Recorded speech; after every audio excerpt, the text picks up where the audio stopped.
Hey guys, today we're gonna be reacting to Elite Cameraman analysis on the full episode for Skippity Toilet 77. Let's get into it.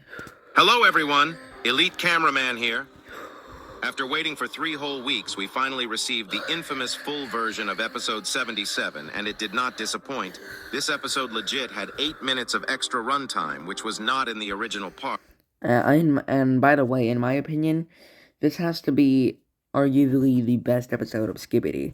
Like, I know we've been through a bunch of insane episodes, including 70, but I would say that this is better than 70. So, yeah.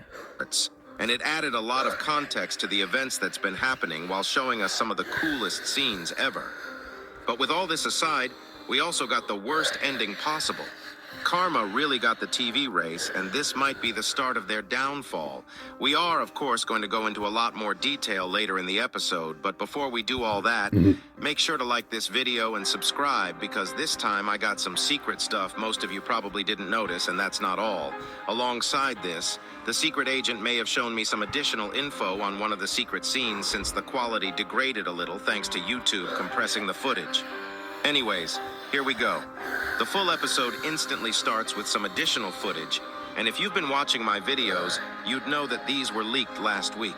We start the episode in the camera base, and if you look on the bottom left, you'll see that now we know the exact location of the base, and it's Auckland Islands in New Zealand.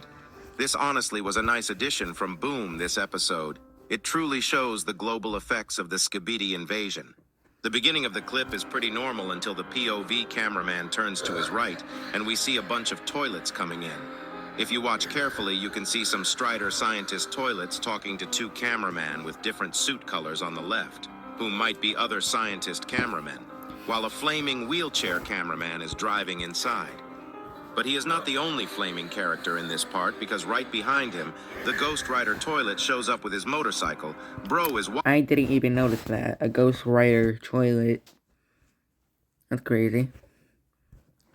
Wild for that. I would love to see that toilet in action. We can also see the Commander cameraman smoking a pack once again, and he seems very chill. Yeah, Commander only shows up for like 1 second in this whole episode. Like, he got a whole leak and everything with him like on a building or something like that. Like, it's weird how we saw him on a building or something like that with stairs and all that, but we didn't see that in this episode. But this is where things kind of get annoying for the cameraman. The POV suddenly gets interrupted by an arm and a female voice. And once he turns to his right, he sees a female mutant toilet saying, "Hey, your comrades, you did not bother saving them. Without our help, they would die now, lil bro. Your base is our base." But before I get into what she said, why she kind of majestic. If you look carefully, both her eyes are different colors. Anyways, it seems like the toilets are basically forcing a team up and taking over everything. I just realized that's the same mutant from episode 75. Result in a very bad situation at some point, but it's not like there is anything the cameramen can do. Their Titan is missing and they don't really have a leader. We really don't know what type of environment the toilet... Yeah, once again, I think Titan Camera is infected or dead, because I refuse to believe he got away. Like, Titan TV couldn't even get away from them, so I don't think Titan Camera could either. And if he is infected, then, well, then that would be our first time seeing 2 Titans infected. Will bring, but hopefully it's a good one where they actually have good chemistry. Right as this scene happens, we hear a reversed voice say, "Dumb bitch," and the POV suddenly starts changing, basically showing that we are actually watching these events from the POV of a TV man who is watching the POVs of cameraman. Later in the episode, it's revealed that this POV is TV Daddy, but we'll get to that. After this, we hear Titan TV man say, "Why are we allying with the shitheads? Are we this desperate?" While the POV changes to somewhere in Russia getting destroyed by the Astros, we hear scientist TV man say, "This is necessary. If we want to survive, we must organize a meeting with their hiding leader. He knows something that can help us." And Titan TV man replies with, "The only thing I'm organizing is his funeral. How can you trust him after all the genocide?" While the POV keeps on changing between different countries, showing the alliance getting cooked into ashes. Right as scientist TV man replies with, You've seen what Invader can do. Weakest units wipe out entire legions. They kill everything on their way. Do you think we have a choice? Something weird happens. If you watch this part very carefully and look at the window on the right, you can see a human figure standing and watching whom literally disappears as the lightning strikes. Which most likely means it was the secret agent watching. We already knew that the chair shows up in 77 because of the early parts, but Speaking of the chair, it's funny how everybody was talking about the chair like a couple months ago, and now nobody's talking about it. Like, come on. Like, people went from theorizing about the chair to just forgetting about it. it looks like the secret agent was watching the POV in England right before the events of episode 77, part 1. While we are watching the England POV, we witness the last member of the squad get slaughtered by an Astro that goes invisible. These scenes show how powerless the Alliance is against the I don't think he went invisible. I think he just, like, flied over to him super fast. Astros, and this is just the start. The events that happened in today's episode will forever go down as one of the worst days in Skibidi history. After this POV dies, we actually are met with one of the coolest cameraman ever, and it's the samurai cameraman from Japan. I wish I was like him. Look at his glowing katana brew. I need one as well. The Scientist TV Man's talk doesn't stop Titan TV Man's yapathon, and Bro continues to say, we acquire bigger samples, develop stronger upgrades just like before. And this quote itself will be their downfall. Titan TV Man's arrogance and not wanting to team up with the Skibidi toilets needs to be studied. Bro might have fumbled the whole war just to get some samples. After this, we hear Scientist TV Man say, this is not just like before. Our advantage is being underground and in secrecy, but we have to be cautious and slow if they find us. Access our technology, this will be the end of our world.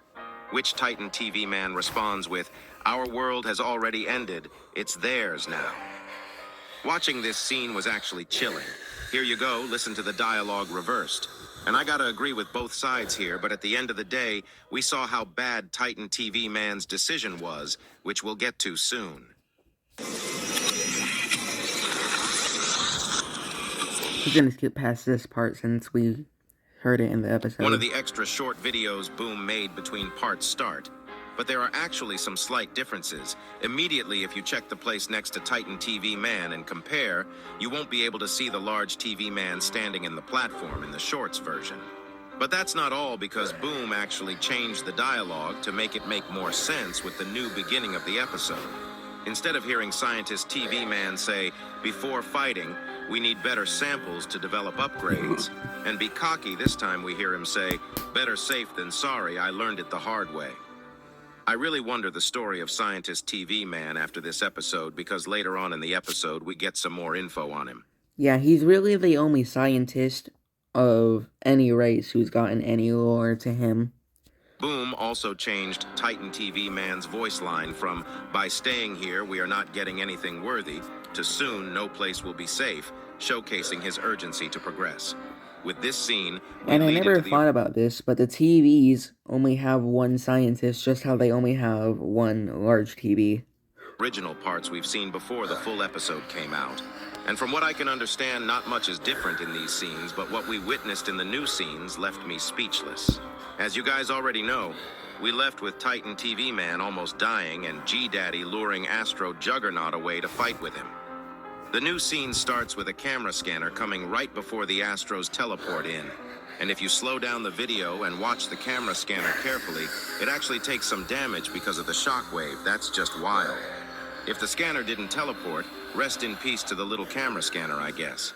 This leads into injured Titan TV Man teleporting back to the TV Man base, and we see him coming in pretty much destroyed, and Scientist TV Man instantly starts scolding him, saying, look at yourself, why did you stay?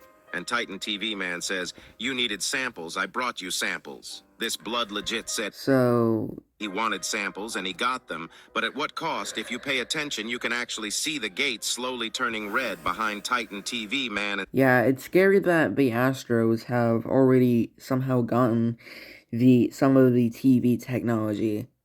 Like, I don't even know how they got it. Scientist TV Man instantly recognizes this saying, "Why gate? It's not closing," with a sad face. And to TV Man's surprise, we see the Astro assailant controlling the gate with some sort of new power. Earlier in the episode, we heard Scientist TV Man mention that if the Astros steal their gate technology, everyone is cooked, and I guess everyone is cooked. Scientist TV Man better put that Astro Blaster to good use to up their technology as soon as possible. Because things will get a lot worse from here. Right after we see the Astro assailant controlling the gate, the upgraded Duchess arrives with her new body saying, "Where do you think you're going, silly?" I don't know how she got a whole body that fast, but I guess Astro scientists are on a different level. This also showed us that the ring leak we saw was from her hand, and we've yet to see who the Duke is. After her voice line, she uses her tentacles to get inside the gate and somehow manages to claw Titan TV Man and paralyze him to pull him through the gate. But their attack don't even end there. Thanks to the gate being open, they instantly send Astro troops inside to demolish the base. Thankfully, the TV Man don't act like cowards, and they instantly start attacking the Astros as well, which reveals that this whole time we've been watching from TV, Daddy's POV. TV Daddy jumps on the Astro to stab him in the face, and he kicks the Astro to jump down, which allows the large TV Man to jump on the Astro. While this is going on, we can see the TV monitor on the wall using the flame beam that TV Woman used when she was introduced, and this dumbass Astro dodges the attack by going in front of a huge TV core which blasts him. This leads to the end of the attack since the gate is now closed, but something really bad happened. Large TV Man picks up a device on the Astro, which he instantly breaks and says "tracking device" in reverse. They instantly know the meaning of this, and they gather up in the middle of the base. As you might remember, earlier in the episode, Scientist TV Man talked about secrecy and all that, which was literally taken away just now. But before I continue, why is that TV Man on the right smiling? Keep your eyes on him throughout the clips, because bro just keeps on smiling to the camera. Yeah, there's literally nothing to be smiling about. Like, your Titan is literally infected now, and your base is partly destroyed, and it probably won't be long until the Astros find where they teleported to. So, yeah. Without any interruptions, something weird is happening with him. I don't know what it is, and I'm not going to go into traitor theories instantly, but bro is weird. Instantly after gathering, alarms start to go off in the TV Man base, and we see the outside, and it's one of the leaked images we saw. The Astro mothership instantly arrived at the TV Man base when their location got leaked, and Astros probably know. Yeah, the fact the mothership, arrived to their base that fast after finding out where they were located is crazy. I get they can fly super fast, but I didn't think he could get there that fast. That out of all the races, TV Man are the most organized and dangerous ones, so they are taking initiative to kill them all. This was a wild scene because we can see Mothership's eyes looking down on us while using his laser beam to destroy the whole environment. While this explosion is causing earthquakes in the base, Scientist TV Man instantly goes to the control panel and does some shenanigans to power up the core to teleport the base. But why is that TV Man still smiling, bruh? Bro's base is destroyed, Titan TV Man is abducted, and he is still smiling. What is wrong with him? We can see him smile in the black smoke, which makes me think that Boom intentionally put it there. His head is burning, so maybe something is malfunctioning. I don't know, but it's creepy. This next scene seems like one of the most important scenes in the episode. It was out of nowhere, and it is very hard to understand what's going on. The footage is very compressed, so it's very hard to see the objects clearly, and the audio is both muffled plus reversed. So I legit spent 2 hours trying to understand what's being said, and I think I have a pretty good guess. I'm still not sure about some of it, so keep that in mind. I'll first let you listen to the clip without any subtitles and with the background noises on, but reversed, so try to understand what's being said and let's compare our guesses. Here you go.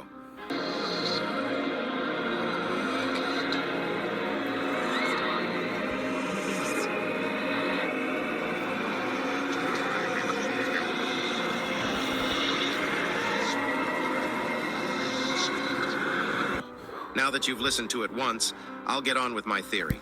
I think the clip starts with Scientist TV Man saying, "I'm sorry I can't." which follows with the female voice saying, "Stop, please, Dad." After this, the radio says, "What the heck is going on?" or something similar to that. I'm not really sure about this one. After this, I hear someone say, "Move steady," and at the end, I hear, "It's going to be okay, don't worry." Now listen without the background noises and with subtitles. Here you go.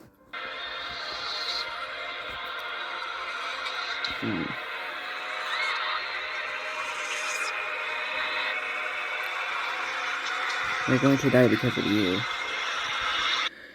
How did you know what was the gate? How did you know we're still in it? How did you know what we're seeing? It's going to be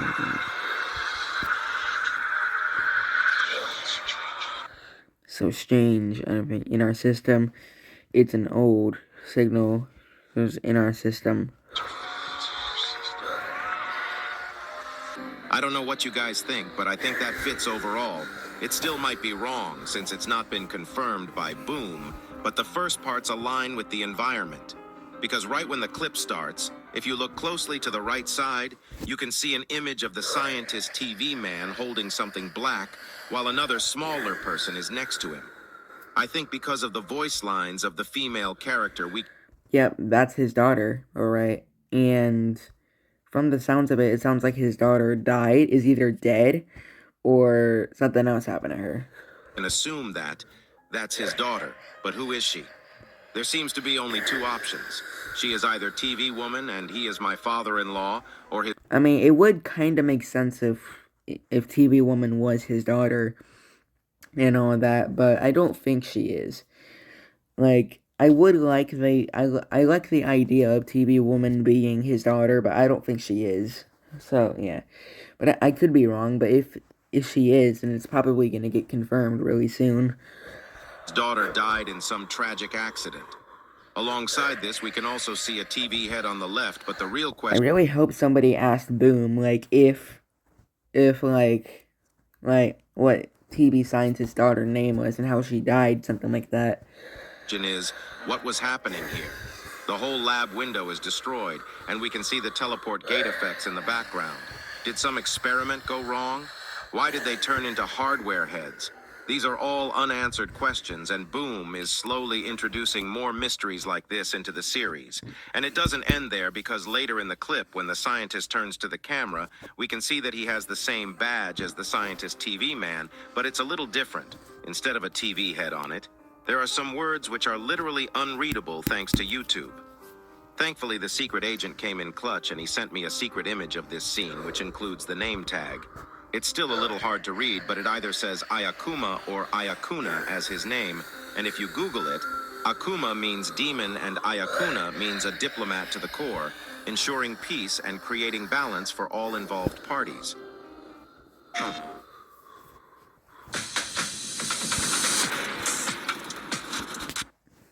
I don't know which one it is, but once you hear the meaning of the surname, you might think that the first one fits a lot better because his surname is Hakashita, which is Japanese for underneath the grave, according to Google, which makes him the demon underneath the grave. I don't know if I'm totally right with this, so correct me if I'm wrong, but that's a badass name if it's true. I also saw a lot of people saying he looks like Markiplier, but his face model is actually from a Yakuza game with some modifications from what it seems. There might be something more to this scene, but if so, I haven't seen it. Now let's talk about the aftermath. We see that the TV base is completely teleported into an abandoned prison in the North Sea, and it says base location #2, which might be referring to the dial earlier in the episode when Scientist was teleporting the base. It's possible that they have 4 base locations, and they can switch between them with the base's core. After this, we see Scientist TV Man and TV Woman standing sad next to each other right before the POV moves on to Titan TV Man getting whipped by Astro Duchess. That's just wild, bro. She just like me when I'm talking to ChatGPT and demanding it to regenerate answers over and over again. Duchess looks at Titan TV Man and says, "How do you like the pain?" But Titan I'm surprised he didn't make a joke with TV Woman or Camera Woman. TV Man still hasn't given up, and he says, "It takes more than that to hurt me. Don't worry, Titan TV Man. We'll never forget your prime." This results in Astro Assailant coming in and saying, "This is just the beginning," and they suddenly get out of the way before a new device we've never seen comes next to Titan TV Man. It stares at him for a second and suddenly starts screaming before attaching into Titan TV Man's core to stroke it as hard as it can. This was a wild scene. Hearing Stake Stroke Titan TV Man was an experience I thought I'd never watch. But I guess Alliance's fun ends here because this device actually infects Titan TV Man, and Astro Assailant says, "Serve your new master, Watchman of Doom," which results in the infected Titan TV Man to charge up his core and shoot the POV. We are going to be cooked into our atoms, bruh. It's over. I don't even know what to say. I saw some people on Reddit theorizing that G-Man might have been infected by the Astros as well because of the familiar design of the new infected core, but time will tell. There also was two very slight details at the end. First one was that Astro Duchess used the G-Daddy eyebrow emote to the POV cameraman, and when the camera went offline, you could see it glitching green twice for a split second. Which might mean the secret agent will start acting finally. I hope so. One more thing I'll mention is the Watchman of Doom part. People been asking me what it's referring to, and I legit have no idea. If any of you know, let me know in the comments, and don't forget to like the video.